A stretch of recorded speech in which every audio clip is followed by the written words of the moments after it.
Bonjour et bienvenue sur ma chaîne. Je suis contente de vous retrouver pour un nouveau tuto cette fois-ci, enfin le premier tuto de cette chaîne.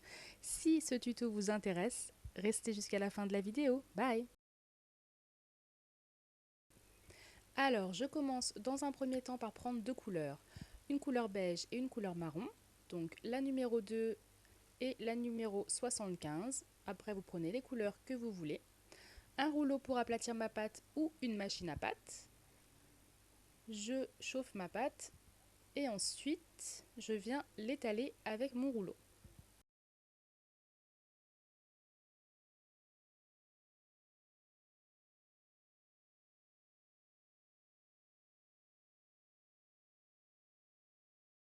Vous pouvez également vous aider de vos mains pour étirer la pâte, c'est un peu plus rapide et ça facilite vraiment le travail.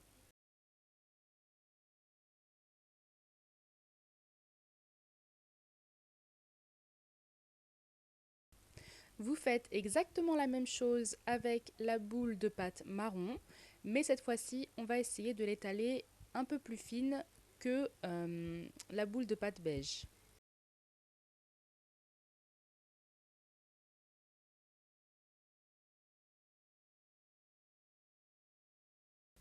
Donc la même chose, on s'amuse à l'étirer sans la casser, donc on y va doucement et au fur et à mesure.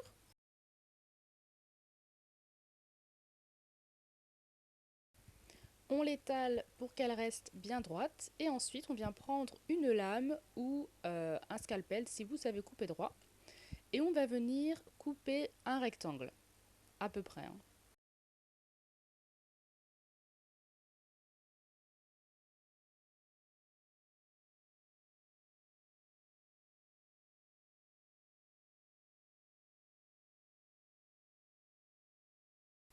On va venir poser ce rectangle sur la pâte marron pour ainsi couper un autre rectangle en dessous qui soit exactement du même gabarit que le premier rectangle qu'on a coupé.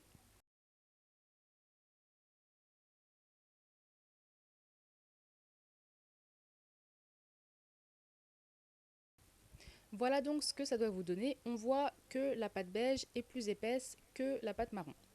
Donc ensuite, on va rouler la pâte sur elle-même. Donc il faut faire ça très doucement pour essayer de ne pas trop aplatir la pâte et créer un boudin qui ne serait pas joli.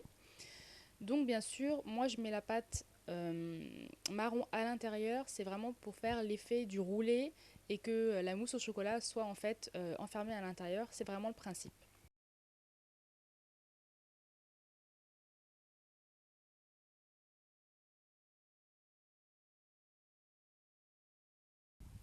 Voilà, donc ensuite ça va vous donner un petit rouleau comme ceci.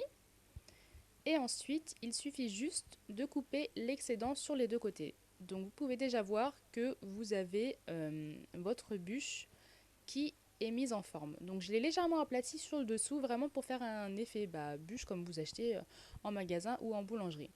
Donc ensuite, je viens l'étaler un peu sur les côtés pour lui donner un côté un peu plus bouffi. Et ensuite, je vais venir poser de la texture avec ma brosse à dents. Donc bien sûr, vous utilisez une brosse à dents que vous n'utilisez plus et qui sera spécialement faite pour la Fimo.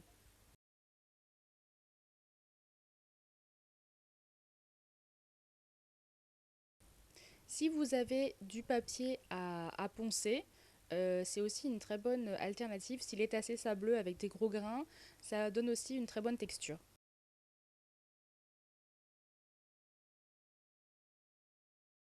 Ensuite, on va venir créer l'effet gâteau, donc l'effet un peu viennoise.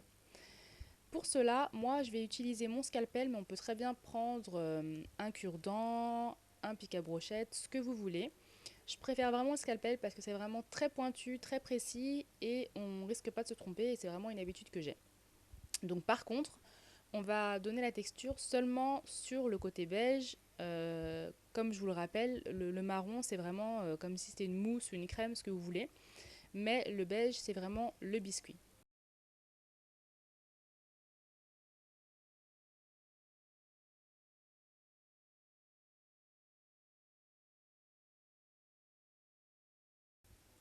Donc ça prend un peu de temps, ça demande un peu de patience, mais vraiment au final ça vaut le coup et ça vous donne vraiment un effet super. Après, j'ai pris un pic en bois en fait juste pour créer des petits trous pour donner un peu un côté aéré.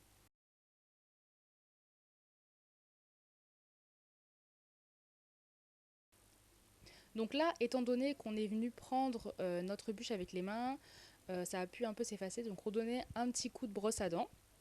Ensuite, je viens prendre mes pastels durs. Donc je vais prendre deux couleurs. Donc selon les paquets, en fait, vous avez plusieurs nuances de couleurs. Moi, dans la mienne, j'ai que deux possibilités. Donc vous prenez un pinceau, une pastel couleur un peu caramel et une pastel marron. Donc ensuite, avec mon scalpel, je vais venir les gratter comme ça pour créer de la poudre. Et à l'aide de mon pinceau, je vais venir étaler la poudre sur ma bûche. Donc je commence d'abord par la couleur la plus claire et je finirai par la marron pour donner des petits effets un peu plus cuits de ci et de là.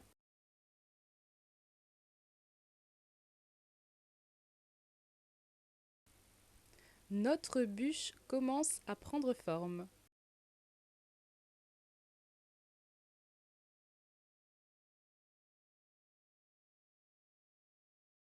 Passons maintenant à la chantilly. Alors pour ce faire, vous aurez besoin d'eau, la température, on s'en fiche, une boule de pâte blanche que vous aurez préalablement malaxée. Donc vous allez la tremper dans l'eau une fois et vous allez la malaxer au-dessus du verre jusqu'à ce qu'elle se ramollisse. Donc je vous rassure, c'est pas long du tout si vous avez bien malaxé votre pâte avant.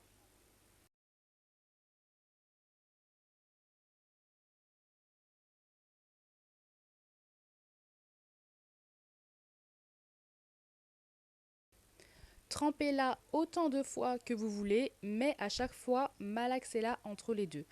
Donc ne la trempez pas trop parce que sinon après ça va vous donner une pâte vraiment dégoûtante. Le but c'est vraiment de la ramollir petit à petit et vous allez voir que petit à petit elle va devenir collante.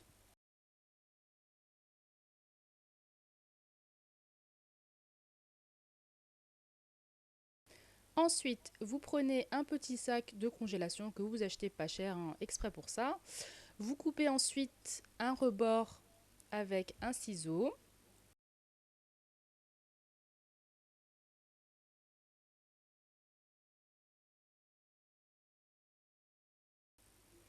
Et ensuite, vous allez venir mettre votre embout dans ce trou.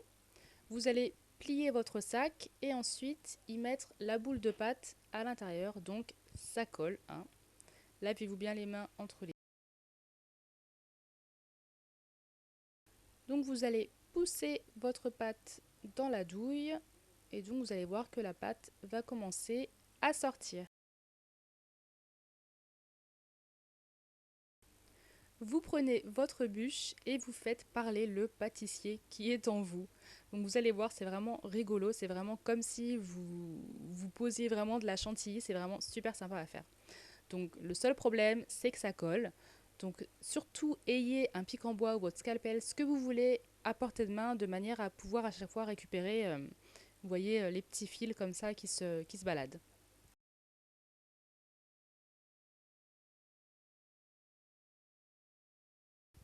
Donc là, j'ai choisi de faire trois traits de chantilly. On aurait pu faire tout le bord. Enfin, là, c'est vraiment ce que j'ai voulu faire simple.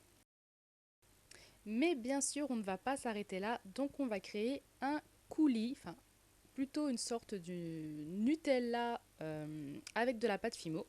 Donc, vous allez ramollir votre pâte comme je vous l'ai montré avec la pâte blanche.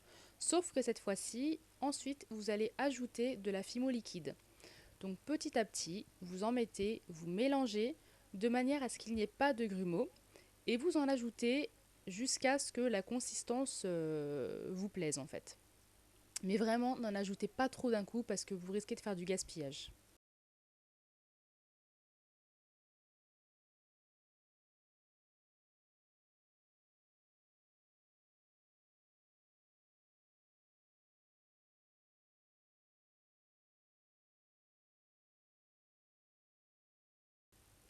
Donc là, vous voyez, je soulève pour vraiment voir la consistance. Là, ça tombe pas très bien, donc il me faut encore un petit peu de Fimo liquide. Mais ça, vraiment, vous allez vous en rendre compte à force de le faire et selon la consistance que vous voulez, vous saurez très vite ce qu'il vous faut. Donc là, j'ai vraiment envie d'une consistance Nutella qui est un peu restée au chaud, qui est limite un peu trop liquide. Et donc ensuite, avec mon pic, je vais venir poser des lignes tout simplement de chocolat, j'ai envie de dire, sur ma chantilly pour faire une plus belle décoration.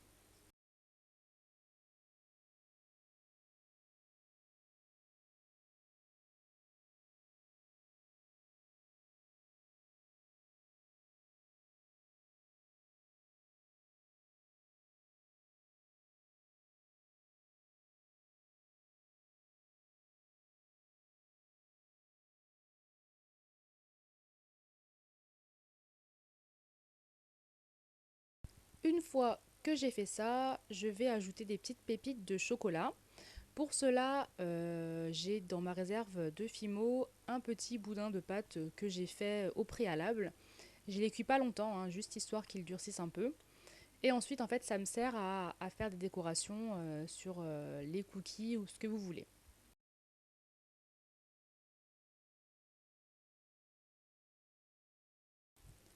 Et pour clore la décoration, j'ai décidé d'utiliser de la canne citron que j'ai fait il y a un moment. Et donc je vais en couper des petites rondelles histoire de venir donner un petit peu de couleur à cette création.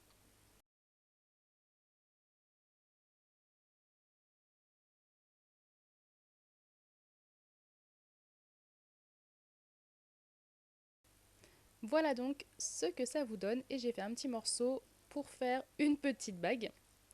On passe à la cuisson. Après cuisson, voilà donc ce que ça vous donne. Donc votre coulis est passé un petit peu au mat, votre chantilly aussi, elle a perdu de sa brillance. Donc on va bien sûr remédier à ça par la suite, mais d'abord je tiens à vous montrer ce que ça donne, donc une fois la cuisson effectuée.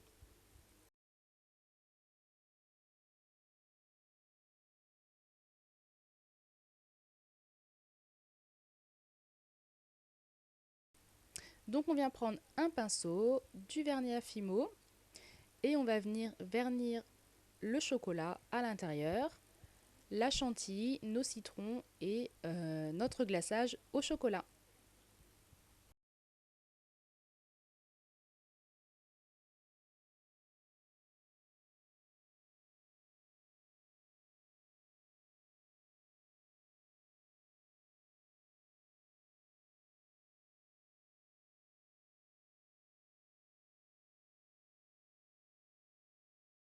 Cette vidéo est maintenant terminée, j'espère qu'elle vous a plu. Surtout, abonnez-vous à ma chaîne pour ne rater aucune vidéo et partagez ma vidéo si vous en avez envie. Bye, à la prochaine!